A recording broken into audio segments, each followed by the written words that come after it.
Motor bikes, ಅದು ಮೊದಲು ಗೋವಾದಲ್ಲಿ ಬಂತು ಮೋಟ್ರ್ ಬೈಕ್ಸು ಬಾಡಿಗೆ ಕೊಡುವಂಥದ್ದು. ಈಗ ಮೋಟ್ರ್ ಬೈಕ್ಸು ನಮ್ಮಲ್ಲಿ ಬಂದು ಸಾಕಷ್ಟು ದಿನ ಆಯಿತು. ನಾನೇ ಟ್ರಾನ್ಸ್ಪೋರ್ಟ್ ಮಿನಿಸ್ಟರ್ ಆಗಿದ್ದಾಗ ಅನೇಕ ಮೋಟ್ರ್ ಬೈಕ್ಸು, ಸ್ಕೂಟ್ರಸ್ಸು ಮತ್ತು ಕಾರ್ ಬಾಡಿಗೆ ಕೊಡುವಂಥದ್ದು ಎಲ್ಲ ಇತ್ತು.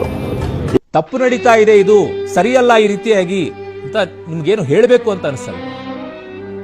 ತಾನೇ ಬಂದಿರೋದು 100 ದಿನ ಆಯಿತು, 106 ದಿನ ನಾನಿದ್ದ ವಿರೋಧ ಪಕ್ಷ ಸೇರಿದಂತ ಹೇಳ್ತಾ ಇದ್ದಾರೆ. ಅನಾಗರಿಕರಾಗಿದ್ದಿದ್ರೆ ಒಳ್ಳೇದಿರ್ತಿತ್ತು ಅಂತ. ಅದಾದ್ರೂ ಮಿಗಿಲಿರ್ತಿತ್ತೇನೋ. ಇದು ನಾಗರಿಕ ಸಮಾಜ ಅಂತ ಹೇಳುವಂತ ಪರಿಸ್ಥಿತಿಯಲ್ಲೇ ಇಲ್ಲ ನಾವು. ಯಾಕೆ ನೀವು ರಾಜಕೀಯವಾಗಿ ನಿಮ್ಮ ಬೇಳೆಯನ್ನ ಬೇಯಿಸ್ಕೊಳ್ಳೋಕೋಸ್ಕರ ಹಿಂದೆನೂ ಕೆಲವು ಸಂದರ್ಭಗಳಲ್ಲಿ ಅನಾಥರೈಸ್ಡ್ ಬೈಕ್ ಟ್ಯಾಕ್ಸೀಸ್ ಅನ್ನ ತಪಾಸಣೆಗೆ ಒಳಪಡಿಸಿದ್ವಿ. ಮತ್ತೆ ಸ್ಪೆಷಲಿ ನಿನ್ನೆ ಮತ್ತು ಇವತ್ತು ಮತ್ತೆ ಮುಂದಿನ ದಿನಗಳಲ್ಲಿ ಬೆಂಗಳೂರಲ್ಲಿ ಬರ್ತಾ ಈ ಅನಧಿಕೃತ ಆ್ಯಪನ್ನು ಆಧರಿಸಿ ಬೈಕ್ ಟ್ಯಾಕ್ಸಿ ಆಪರೇಟ್ ಮಾಡುವಂಥದ್ದು ಸರ್ವೇಸಾಮಾನ್ಯವಾಗಿದೆ. ಇದು ಕಾನೂನು ಬಾಹಿರವಾಗಿರ್ತದೆ. ನಿಮ್ ಕಾರಣ ನೀವೆಲ್ಲ ಹಾಳಾಗೋಯ್ತೀರಾ, ಹಾಳಾಗಿ ಅಕ್ಕುಟ್ಟೋಗಿ ಸತ್ತೋಗ್ಬಿಡ್ತೀರಾ.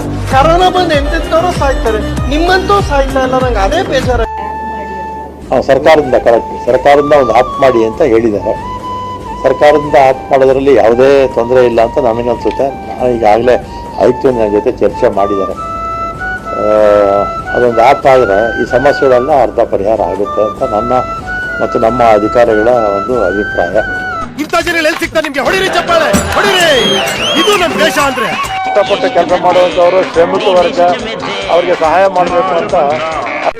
ಇದೊಂದು ಬದುಕಿ, ಇದೊಂದು ಜನ್ಮವೇ, ಎಂತಹ ದುರ್ವಿಧಿ, ಇದೆಂತಹ ದುರ್ವಿಧಿ.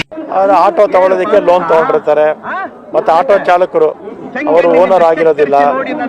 ಅವರು ಕನಿಷ್ಠ ಅವರಿಗೆ ಮಿನಿಮಮ್ ಒಂದು ಆದಾಯನ ಸಿಗಬೇಕಲ್ಲ. ಈ ಬೈಕ್ ಟ್ಯಾಕ್ಸಿ ಬಂದ ಮೇಲೆ ಅದು ಕೂಡ ಸಿಗ್ತಾ ಇಲ್ಲ. ಅದೇನು ಲಕ್ಷಗಟ್ಟಲೆ ಜನ ಇವತ್ತು ಆಟೋ ಓಡಿಸ್ತಾರೆ. ಯಾರೋ ಹೇಳ್ಕೊಡ್ತಾರೆ ನಿಮ್ಗೆ ಇದೆಲ್ಲ. ರಾತ್ರಿ ಎಲ್ಲ ಕುತ್ಕೊಂಡು ಬರೀತೇನೆ ಸ್ಕ್ರಿಪ್ಟ್, ಮಗನ್ ಲೈನಾಗ ಒಂದೊಂದೇ ಹೇಳ್ಕೊಂಬತ್ತಿಲ್ಲ, ಡೈಲಿ ಮಾಡ್ತಿಲ್ಲಪ್ಪ ನನಗೆ. ಇವಾಗ ವಾಹನಗಳನ್ನು ಉಪಯೋಗಿಸ್ತಾ ಬೈಕ್ ಟ್ಯಾಕ್ಸಿ ಅಂತರಿಂದ ಪ್ರಗತಿಸಿ ಗಂಡಾಗ್ಲಿ ಅಂತ ಪ್ರಯತ್ನ ಪಟ್ಟು ಗಂಡಸ್ತರ ಹುಟ್ಟಿದ್ಯಾ ಅಷ್ಟೇ. ಟೇಸ್ಟ್ ಮಾಡಿಸ್ಕೋ, ವೇಸ್ಟ್ ಆಫ್ ಇಂಡಿಯಾ. ಇಂತಹ ಹಲವು ಸಂಗತಿಗಳ ನಡುವೆ ನಮ್ಮನ್ನ ಕಾಡುವಂತಹ ಕಟ್ಟ ಕಡೆಯ ಪ್ರಶ್ನೆ ಇದು ಉಂಟೆ.